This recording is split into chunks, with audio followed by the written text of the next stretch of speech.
भाभी का मंगलसूत्र कहाँ ले जा रही हो? आहिस्ता रूपा, मैं तुम्हें सब कुछ समझाता हूँ। जरूरत नहीं, मुझे नहीं मालूम था दिल्ली से तुम चोरी करना भी सीखाओगे। लाओ इधर। बात ये नहीं है, मेरी बात तो सुनो रूपा ना। महाराज, इस वक्त तुम लोग यहाँ क्या कर रहे हो? भाई साहब, आप यहाँ कैसे? इसका मतलब उन लोगों ने आपको छोड़ दिया। अजी पकड़े किसने, जरा छोड़ देते और फिर। रूपा, तुम्हें मालूम होना चाहिए हमारे खानदान में शादी से पहले इस तरह नहीं मिला जुला कर। आप गलत समझ रहे हैं राम ठाकुर। इस वक्त मैं यहाँ इसकी चोरी पकड़ने आई थी। चोरी? नहीं भाई साहब नहीं, मैं चोर नहीं हूँ। डाकू मंगल सिंह आया था, कहने लगा आप उसकी कैद में हैं। अगर मैं भाभी का मंगलसूत्र लेकर वहां फौरन न पहुंचा तो वो आपकी जान ले लेगा। मैं सच कह रहा हूँ, उसके पास आपके हाथ का लिखा खत भी था। अच्छा, कहाँ है वो खत? लो लो लो लो। जी, उसे वो डाकू ले गया। डाकू ले गया? मालूम होता है राम भांजे ने बुरी आदतें छोड़ दी और तुमने शुरू कर दी हैं। क्या हुआ? क्या बात है? भाभी, ये देखो, अपने देवर की करतूत देख लो। तुम्हारा मंगलसूत्र चुरा कर ले जा रहा था। ये तो अच्छा हुआ बेचारी रूपा ने देख लिया, वरना। क्यों भरत, याद है एक दिन मैं भी इसी मंगलसूत्र को ले जा रहा था और तुमने खानदान की इज्जत का हवाला देकर मुझे रोका था। आज तुम इस इज्जत को खुद ही चुरा कर ले जा रहे थे। भाभी ये सब झूठ है। ये लोग मुझे किसी जाल में फंसाने की कोशिश कर रहे हैं।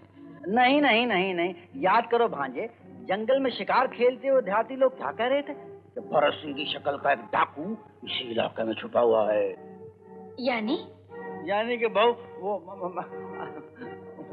मुझे तो कहते झुरझुरी हो रही है। हो सकता है कि यही वो डाकू है और भरत बनकर हम सबको बुद्धू बना रहा है। मामा जी बिल्कुल ठीक कह रहे हैं। अगर तुम मेरे भरत होते तो ऐसी नीच हरकत क्यों करते बोलो?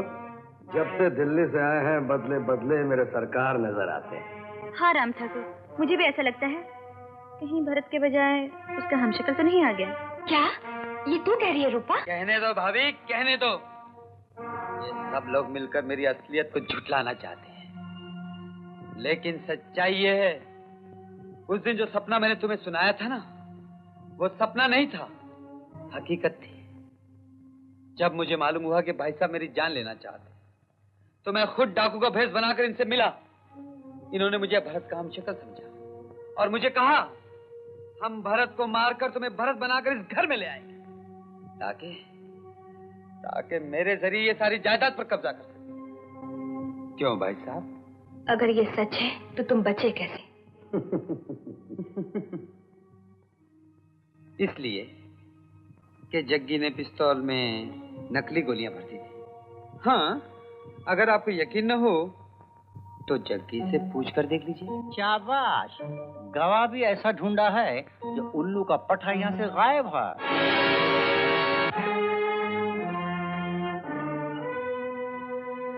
वाह भाई वाह, कहानी तो तूने बड़ी ही अच्छी बनाई है। नहीं अच्छा, तूने क्या सोचा था कि तेरी ये बातें सुनकर गायत्री और रूपा का मन पिघल जाएगा और पीतल को सोना समझ लेंगे?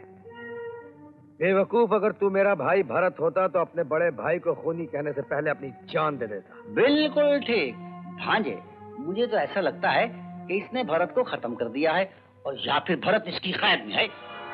मामा जी, आप लोग पीछे हट जाइए। बताओ बताओ मेरा छोटा भाई भरत कहाँ है?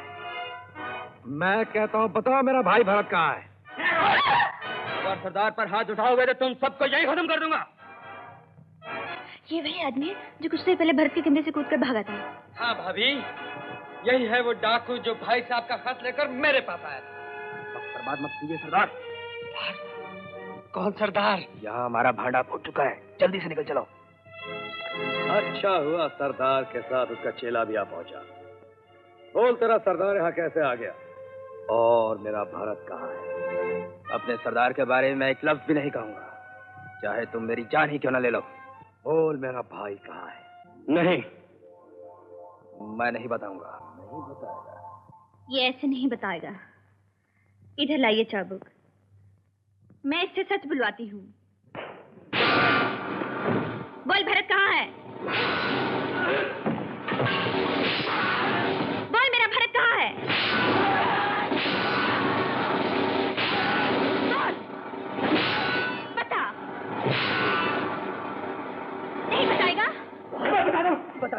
सरदार ने भरत को पहली बार आगरा में देखा था। दोनों की शक्ल एक सी थी। जांच करने पर मालूम हुआ कि भरत के नाम बहुत सी जायदाद है। मौका देखकर सरदार ने उसका हाँ, क्या किया उसका खून कर दिया।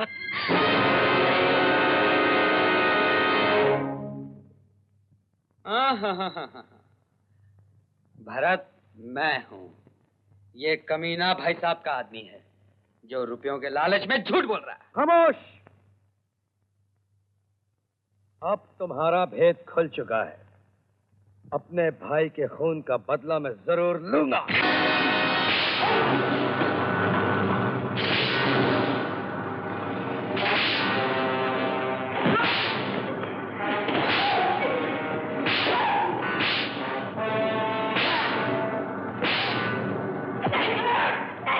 छोड़ दीजिए, भगवान की निंदा मारिए। हट जा गायत्री, मैं कहता हूँ हट जा गायत्री। नहीं, ये मेरा भरत है। इसकी आंखों में भरत जैसे देखे ये डाकू कभी नहीं हो सकता। गायत्री, ये भरत नहीं डाकू है। पराये मर्द को छूना भी तुम्हारे लिए पाप है। हट जाओ वहां से। भाभी, भाभी तुम हट जाओ। मैं कहता हूँ हटो वहां से। नहीं, हट जाओ गायत्री।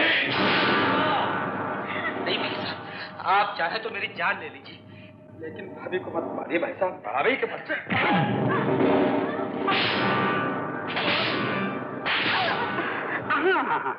पति पत्नी के झगड़े में पड़ना ठीक नहीं होता। भैया!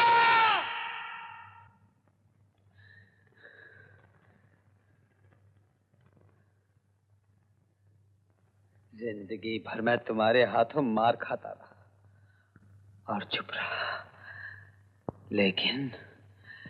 लेकिन आज तुमने मेरी माँ समान भाभी पर हाथ उठाया। अब मैं तुम्हारा लिहाज नहीं करूंगा। खबरदार, मैं कहता हूं आगे मत बढ़ो। अंजाम बहुत बुरा होगा। अंजाम बहुत बुरा होगा।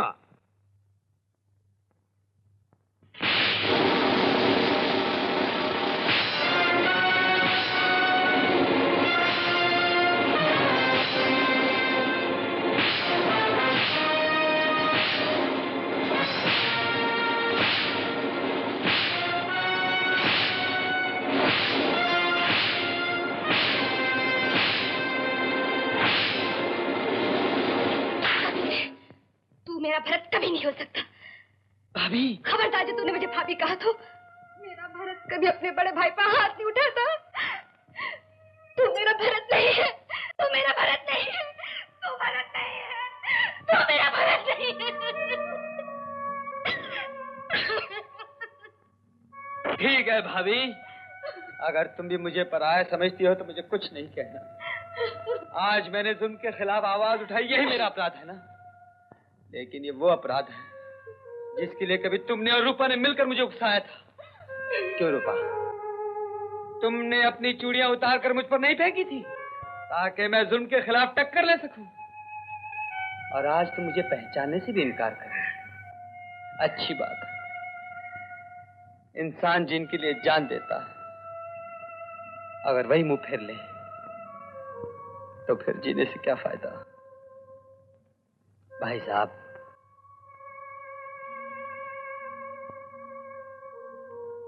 मैंने जो कुछ भी किया था आपको सुधारने के लिए किया था, लेकिन कामयाब ना हो सका। लीजिए ये बंदूक और अपने दिल के सारे अरमान पूरे कर लीजिए। राम ठाकुर, ये भरत हो भी सकता है और नहीं भी। हाँ, तुम इसकी चाल में मत आना। ये भरत की सब बातें जानता है। फिर भी मेरे मन में शंका है। कल सुबह क्यों नहीं इसे नाग देवता के पास ले चले? वो धोखा नहीं खा सकते। अगर ये भरत हुआ तो उनके सामने पड़ी तलवार उठा लेगा और वो इसे कुछ न कहेंगे, और अगर ना हुआ तो अपनी मौत आप मर जाएगा।